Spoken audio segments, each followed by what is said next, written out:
No dia de hoje vamos desvendar os mistérios do nascimento de Jesus Cristo, segundo a palavra e segundo aquilo que deve ser a verdade a respeito das Escrituras, aquilo que está oculto nas Escrituras.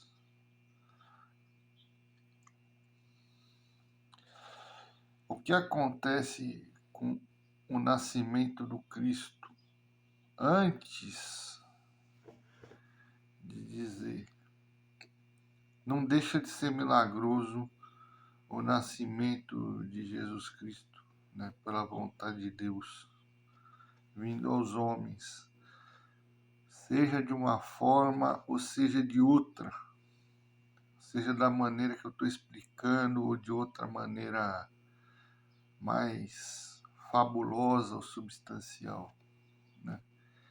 Dito isso, eu acredito pessoalmente que Maria, ao ser anunciada pelo anjo Gabriel naquele evangelho de Mateus, já havia tido relações com José. Então, portanto, o nascimento do Cristo não foi algo milagroso, foi algo oculto daquilo que está se dizendo na Bíblia, tá certo? É algo oculto, talvez pela religião, talvez pela censura, porque o livro é declamado a crianças, a adultos e tudo, e assim vai. Então, o que me parece hoje, nas linhas de hoje, não deixa de ser maravilhoso do ponto de vista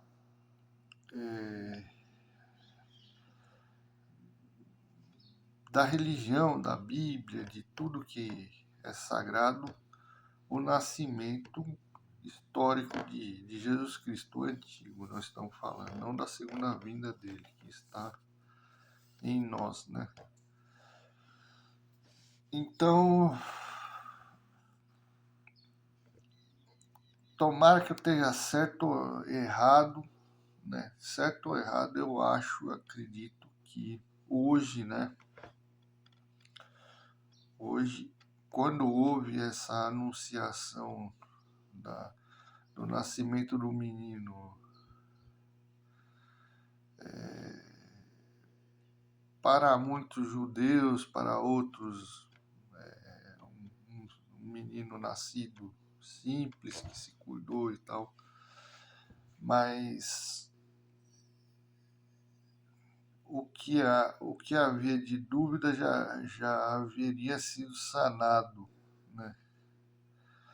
Houve outros nascimentos antigos de outros personagens da Bíblia, né? Tanto Sete, Jacó que virou Israel, de Abraão que virou Abraão depois, né? E outros personagens da Bíblia. Mas certamente que Jesus havia um mistério entre o nascimento dele, justamente, provavelmente, 100% da certeza por causa do seco de Ruma, e o seco de Ruma era um pouco agressivo a essa raça, né? A raça dos judeus ainda, hoje ainda há uma dualidade entre os dois lados, né?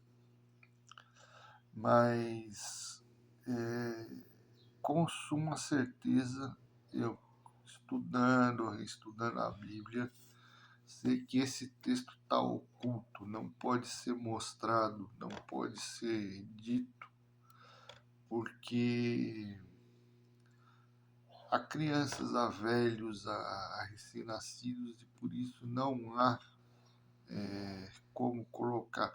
Ninguém colocou até hoje dessa forma. E provavelmente, talvez, não consertariam só porque eu estou dizendo isso daí. Então, um texto passa batido aí do nascimento supostamente milagroso, mas não sendo tão milagroso assim, mas também pela vontade divina, a concepção do menino Jesus que veio, o Jesus histórico, né? Não estão falando da segunda vinda dele, que ele está na glória olhando por todos nós.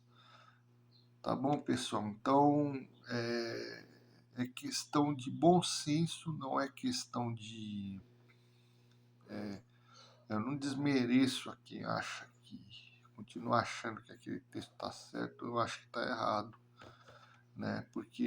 Até porque foi um texto que ele não é hebraico, né? Ele é um texto já grego, entendeu? Já saiu do original, já. Ele é um texto que saiu do original. Os textos originais são todos hebraicos, né? Porque naquele tempo só existia o judaísmo, né? Não existia outra religião. As religiões antigas eram politeístas, elas não eram monoteístas. Então, por esse motivo, o texto foi tirado do original. Então, quando chega na parte dos evangelhos, a partir daí a transcrição é em grego, né? E por ser em grego, ela possui um monte de imperfeições que não merecem ser ditas aqui, mas que tanto apontam esse erro como apontam outros erros. Dizer que Maria é Deus e assim, entendeu? Vai um montão de erros aí. Vai um montão de erros que você juntando vai formar uma pilha de erros. Então a concepção de Jesus Cristo com Maria e José foi uma concepção santa, foi uma concepção maravilhosa, mas o texto não é verdadeiro das Escrituras. José havia tido relações ocultas com a sua esposa que o texto não quis dizer, não se ateve a dizer. E por isso causa esse erro, né? Um erro comum que acontece até hoje e,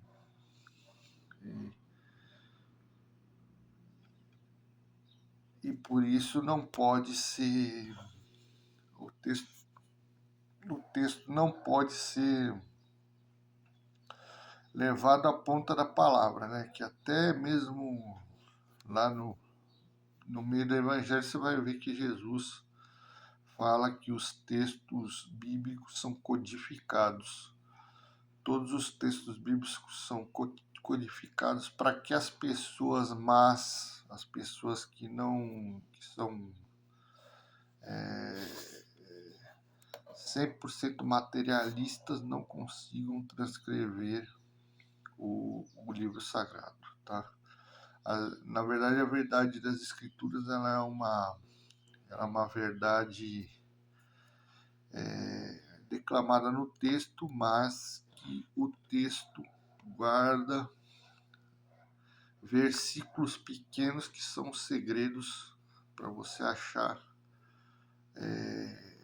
você conseguir montar aquilo que está querendo ser dito, entendeu? Era muito difícil na antiguidade isso acontecer, assim como no, os soldados romanos não tinham certeza se o Cristo tinha morrido mesmo, por isso recolheram ele para uma caverna com uma rocha que tapava a frente da caverna. que posteriormente, muito provavelmente, algum apóstolo, uma pessoa que passou por lá, removeu aquilo ali e retirou o Cristo de lá, que pode ter sido saído ainda com vida e pode ter sido sobrevivido e ido para outro lugar também, tá? Então, todos os textos